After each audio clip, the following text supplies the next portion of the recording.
Wala pong low pressure area o bagyo sa loob ng Philippine Area of Responsibility. Ang pagulan pong nararanasan sa Luzon, kabilang ang Metro Manila, ay dulot pa rin ng hanging habagat.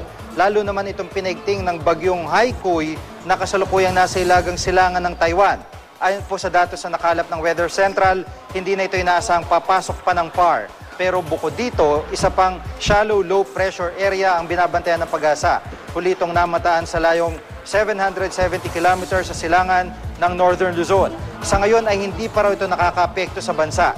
Samantala, ang malaking bahagi po ng Luzon ay makakaranas pa rin ng makulimlim na kalangitan at maulang panahon bukas. Pinag-iingat ang mga residente sa posibleng pagbaha o landslide. At dito naman po sa Metro Manila ay inaasahan din ang mataas na tsansa ng pag-ulan mula umaga hanggang gabi.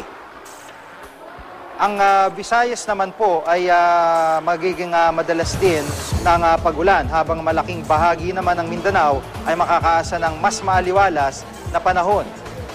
Asahan namang magiging maulan sa mga susunod na araw, pero pagdating ng Huwebes ay posibleng gumanda na po ang lagay ng panahon.